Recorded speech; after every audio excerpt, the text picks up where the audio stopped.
नमो भगवते वासुदेवाय। श्रीमद् भागवत महापुराण प्रथम स्कंद 19वां अध्याय।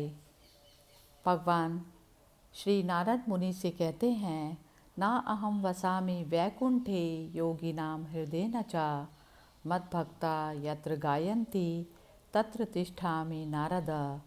मैं ना तो वैकुंठ में ही रहता हूँ, ना योगियों के हृदय में। मैं तो वहीं रहता हूँ जहाँ प्रेमाकुल होकर मेरे भक्त मेरे नाम का कीर्तन किया करते हैं। परीक्षित का अनशन व्रत और सुखदेव जी का आगमन। सूत जी कहते हैं, राजधानी में पहुँचने पर राजा परीक्षित को अपने उस निंदनीय कर्म के लिए बड़ा पश्चाताप हुआ। वे अत्यंत उदास हो गए और सोचने लगे, मैंने निरपराध एवं अपना तेज छिपाए हुए ब्राह्मण के साथ अनार्य पुरुषों के समान बड़ा नीच व्यवहार किया। यह बड़े खेद की बात है। अवश्य ही उन महात्मा के अपमान के फलस्वरूप शीघ्र से शीघ्र मुझे घोर विपत्ति आएगी। मैं भी ऐसा ही चाहता हूँ, क्योंकि उससे मेरे पाप का प्रायश्चित हो जाएगा। फिर कभी मैं ऐसा काम करने का दुस्साहस नहीं करूँगा। ब्राह्मणों की क्रोधाग्नि आज ही मेरे राज्य, सेना और भरे पूरे खजाने को जलाकर खाक कर दे, जिससे फिर कभी मुझ दुष्ट की ब्राह्मण, देवता और गौों के प्रति ऐसी पाप बुद्धि ना हो। वे इस प्रकार की चिंता ही कर रहे थे कि उन्हें मालूम हुआ ऋषि कुमार के शाप से तक्षक मुझे डसेगा। उन्हें वह धधकती हुई आग के समान तक्षक का डसना बहुत भला मालूम हुआ। उन्होंने सोचा कि बहुत दिनों से मैं संसार में आसक्त हो रहा था, अब मुझे शीघ्र वैराग्य होने का कारण प्राप्त हो गया। वे इस लोक और परलोक के भोगों को तो पहले से ही तुच्छ और त्याज्य समझते थे, अतः उनका स्वरूप त्याग करके भगवान श्री कृष्ण के चरण कमलों की सेवकों की ही सर्वोपरि मानकर आमरण अनशन व्रत लेकर वे गंगा तट पर बैठ गए। गंगा जी का जल भगवान श्री कृष्ण के चरण कमलों का वह पराग लेकर प्रवाहित होता है, जो श्रीमती तुलसी की गंध से मिश्रित है। यही कारण है कि वे लोकपालों के सहित ऊपर नीचे के समस्त लोगों को पवित्र करती हैं। कौन ऐसा मरणासन पुरुष होगा जो उनका सेवन ना करेगा। इस प्रकार गंगा जी के तट पर आमरण अनशन का निश्चय करके उन्होंने समस्त आसक्तियों का परित्याग कर दिया और वे मुनियों का व्रत स्वीकार करके अनन्य भाव से श्री कृष्ण के चरण कमलों का ध्यान करने लगे। उस समय त्रिलोकी को पवित्र करने वाले बड़े बड़े महानुभाव ऋषि मुनि अपने शिष्यों के साथ वहाँ पधारे। संत जन प्रायः तीर्थ यात्रा के बहाने स्वयं उन तीर्थ स्थानों को ही पवित्र करते हैं। उस समय वहाँ पर अत्रि, वशिष्ठ, च्यवन, शरद्वान, अरिष्टनेमि, भृगु, अंगिरा, पराशर, विश्वामित्र, परशुराम, उतथ्य, इंद्रप्रमद, इद्मवा, मेधातिथि, देवल, आष्टेयशृंग, भारद्वाज, गौतम, पिप्लाद, मैत्रेय, और्व, कवश, अगस्त्य, भगवान व्यास, नारद और इनके अतिरिक्त और भी कई श्रेष्ठ देव ऋषि, ब्रह्म ऋषि और अरुणादि राज ऋषियों का शुभ आगमन हुआ। इस प्रकार विभिन्न गोत्रों के मुख्य मुख्य ऋषियों को देखकर राजा ने सबका यथोयोग्य सत्कार किया और उनके चरणों पर सिर रखकर वंदना की। जब सब लोग आराम से अपने अपने आसनों पर बैठ गए, तब महाराज परीक्षित ने उन्हें फिर से प्रणाम किया और उनके सामने खड़े होकर शुद्ध हृदय से अंजलि भरकर वे कुछ करना चाहते थे तो उसे सुनाने लगे। राजा परीक्षित ने कहा, अहो, समस्त राजाओं में हम धन्य हैं, धन्यतम हैं, क्योंकि अपने शील स्वभाव के कारण हम आप महापुरुषों के कृपा पात्र बन गए हैं। राजवंश के लोग प्रायः निंदित कर्म करने के कारण ब्राह्मणों के च्यवन धोवन से दूर पड़ जाते हैं। यह कितने खेद की बात है। मैं भी राजा ही हूँ। निरंतर देह गेह में आसक्त रहने के कारण मैं भी पाप रूप ही हो गया हूँ। इसी से स्वयं भगवान ही ब्राह्मण के श्राप के रूप में मुझ पर कृपा करने के लिए पधारे हैं। यह श्राप वैराग्य उत्पन्न करने वाला है, क्योंकि इस प्रकार के श्राप से संसार आसक्त पुरुष भयभीत होकर विरक्त हो जाया करते हैं। ब्राह्मणों, अब मैंने अपने चित्त को भगवान के चरणों में समर्पित कर दिया। आप लोग और माँ गंगा जी शरणागत जानकर मुझ पर अनुग्रह करें।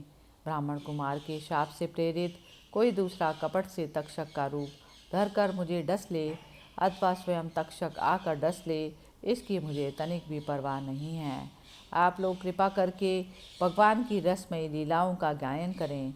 मैं आप ब्राह्मणों के चरणों में पुनः प्रणाम करके यही प्रार्थना करता हूँ कि मुझे कर्मवश चाहे जिस योनि में जन्म लेना पड़े, भगवान श्री कृष्ण के चरणों में मेरा अनुराग हो, उनके चरण आश्रित महात्माओं से विशेष प्रीति हो और जगत के समस्त प्राणियों के प्रति मेरी एक सी मैत्री रहे, ऐसा आप आशीर्वाद दीजिए। महाराज परीक्षित परम धीर थे। वे ऐसा दृढ़ निश्चय करके गंगा जी के दक्षिण तट पर पूर्वाग्रह कुशों के आसन पर उत्तरमुख होकर बैठ गए। राजकाज का भार तो उन्होंने पहले ही अपने पुत्र जन्मे जय को दे दिया। पृथ्वी के एक छत्र सम्राट परीक्षित जब इस प्रकार आमरण अनशन का निश्चय करके बैठ गए, तब आकाश में स्थित देवता लोग बड़े आनंद से उनकी प्रशंसा करते हुए वहाँ पृथ्वी पर पुष्पों की वर्षा करने लगे तथा उनके नगारे बार बार बजने लगे। सभी उपस्थित महर्षियों ने परीक्षित के निश्चय की प्रशंसा की और साधु साधु कहकर उनका अनुमोदन किया। ऋषि लोग तो स्वभाव से ही लोगों पर अनुग्रह की वर्षा करते रहते हैं। यही नहीं, उनकी सारी शक्ति लोग पर कृपा करने के लिए ही होती है। उन लोगों ने भगवान श्री कृष्ण के गुणों से प्रभावित परीक्षित के प्रति उनके अनुरूप वचन कहे। राजऋषि शिरोमणि भगवान श्री कृष्ण के सेवक और अनुयायी आप पांडुवंशियों के लिए यह कोई आश्चर्य की बात नहीं है, क्योंकि आप लोगों ने भगवान की सन्निधि प्राप्त करने की आशंका से उस राज सिंहासन का एक क्षण मात्र में ही परित्याग कर दिया, जिसकी सेवा बड़े बड़े राजा अपने मुकुटों से करते थे। हम सब तब तक यहीं रहेंगे जब तक ये भगवान के परम भक्त परीक्षित अपने नश्वर शरीर को छोड़कर माया दोष एवं शोक से रहित भगवत धाम में नहीं चले जाते। ऋषियों के बड़े वचन ही मधुर, गंभीर, सत्य और समता से युक्त थे। उन्हें सुनकर राजा परीक्षित ने उन योग युक्त मुनियों का अभिनंदन किया और भगवान के मनोहर चरित्र की सुनने की इच्छा से ऋषियों से प्रार्थना की। महात्माओं, आप सभी सब ओर से यहाँ पधारे हैं। आप सत्यलोक में रहने वाले मूर्तिमान वेदों के समान हैं। आप लोगों का दूसरों पर अनुग्रह करने के अतिरिक्त जो आपका सहज स्वभाव ही है, इस लोक या परलोक में और कोई स्वार्थ नहीं है। विप्रवरों, आप लोगों पर पूर्ण विश्वास करके मैं अपने कर्तव्य के संबंध में यह पूछने योग्य प्रश्न करता हूँ। आप सभी विद्वान परस्पर विचार करके बतलाइए कि सबके लिए अब अवस्थाओं में और विशेष करके थोड़े ही समय में मरने वाले पुरुषों के लिए अंतःकरण और शरीर से करने योग्य विशुद्ध कर्म कौन सा है। उसी समय पृथ्वी पर स्वेच्छा से विचरण करते हुए, किसी की कोई अपेक्षा न रखते हुए व्यासनंदन भगवान श्री सुखदेव जी महाराज वहाँ प्रकट हुए। वे वर्ण और आश्रम के बाह्य चिन्हों से रहित एवं आत्म अनुभूति में संतुष्ट थे। बच्चों और स्त्रियों ने उन्हें घेर रखा था। उनका वेश अवधूत का था। 16 वर्ष की अवस्था थी। चरण, हाथ, जंघा, भुजाएं, कंधे, कपोल और अन्य सब अंग अत्यंत सुकुमार थे। नेत्र बड़े बड़े और मनोहर थे। नासिका कुछ ऊंची थी, कान बराबर थे, सुंदर भौहें थी। इनसे मुख बड़ा ही शोभायमान हो रहा था। गला तो मानो सुंदर शंख ही था।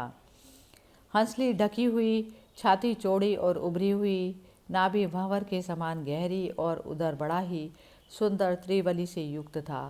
लंबी लंबी भुजाएं थी। मुख पर घुंघरालू बाल बिखरे हुए थे। इस दिगंबर वेश में वे श्रेष्ठ देवता के समान तेजस्वी जान पड़ते थे। श्याम रंग था। चित्त को चुराने वाली भरी जवानी थी। वे शरीर की छटा और मधुर मुस्कान से स्त्रियों को सदा ही मनोहर जान पड़ते थे। यद्यपि उन्होंने अपने तेज को छिपा रखा था, फिर भी उनके लक्षण जानने वाले मुनियों ने उन्हें पहचान लिया और वे सब के सब अपने अपने आसन छोड़कर उनके सम्मान के लिए उठ खड़े हुए। राजा परीक्षित ने अतिथि रूप से पधारे हुए श्री सुखदेव जी को सिर झुकाकर प्रणाम किया और उनकी पूजा की। उनके स्वरूप को ना जानने वाले बच्चे और स्त्रियां उनकी यह महिमा देखकर वहां से लौट गए। सबके द्वारा सम्मानित होकर श्री सुखदेव जी श्रेष्ठ आसन पर विराजमान हुए। ग्रह, नक्षत्र और तारों से घिरे हुए चंद्रमा के समान ब्रह्म ऋषि, देव ऋषि और राज ऋषियों के समूह से आवृत श्री सुखदेव जी अत्यंत शोभायमान हुए। वास्तव में वे महात्माओं के भी आदरणीय थे। जब प्रखर बुद्धि श्री सुखदेव जी शांत भाव से बैठ गए, तब भगवान के परम भक्त परीक्षित ने उनके समीप आकर और चरणों पर सिर रखकर प्रणाम किया। फिर खड़े होकर हाथ जोड़कर नमस्कार किया। उसके पश्चात बड़ी मधुर वाणी से उनसे यह पूछा। परीक्षित ने कहा, ब्रह्मस्वरूप भगवान, आज हम बड़भागी हुए, क्योंकि अपराधी क्षत्रिय होने पर भी हमें संत समागम का अधिकारी समझा गया। आज कृपापूर्वक अतिथि रूप से पधार कर आपने हमें तीर्थ के तुल्य पवित्र बना दिया। आप जैसे महात्माओं के स्मरण मात्र से ही गृहस्थों के घर तत्काल पवित्र हो जाते हैं, फिर दर्शन, स्पर्श, पाद प्रलाक्षण और आसंदान आदि का सुअवसर मिलने पर तो कहना ही क्या है। महायोगीन जैसे भगवान विष्णु के सामने दैत्य लोग नहीं ठहरते, वैसे ही आपकी सन्निधि से बड़े बड़े पाप भी तुरंत नष्ट हो जाते हैं। अवश्य ही पांडवों के सुहृद भगवान श्री कृष्ण मुझ पर अत्यंत प्रसन्न हैं। उन्होंने अपने फुफेरे भाइयों की प्रसन्नता के लिए उन्हीं के कुल में उत्पन्न हुए मेरे साथ भी अपनेपन का व्यवहार किया है। भगवान श्री कृष्ण की कृपा ना होती तो आप सरीखे एकांत वनवासी अव्यक्त गति परम सिद्ध पुरुष स्वयं पधार कर इस मृत्यु के समान हम जैसे प्राकृत मनुष्यों को क्यों दर्शन देते। आप योगियों के परम गुरु हैं, इसलिए मैं आपसे परम सिद्धि के स्वरूप और साधना के संबंध में प्रश्न कर रहा हूँ। जो पुरुष सर्वथा मरण आसन पर है, उसका क्या करना चाहिए। भगवान, साथ ही यह भी बतलाइए कि मनुष्य मात्र को क्या करना चाहिए। वे किसका श्रवण, किसका जप, किसका स्मरण और किसका भजन करे तथा किसका त्याग करे। भगवत स्वरूप मुनीश्वर, आपका दर्शन अत्यंत दुर्लभ है, क्योंकि जितनी देर एक गाय दुही जाती है गृहस्थों के घर पर, उतनी देर भी तो आप नहीं ठहरते। सूत जी कहते हैं, जब राजा ने बड़े ही मधुर वाणी में इस प्रकार संभाषण एवं प्रश्न किए, तब समस्त धर्मों के मर्मज्ञ व्यास नंदन भगवान श्री सुखदेव जी उनका उत्तर देने लगे। इस प्रकार प्रथम स्कंद का 19वां अध्याय समाप्त हुआ। इति प्रथम स्कंद समाप्त। हरि ओम तत्सत।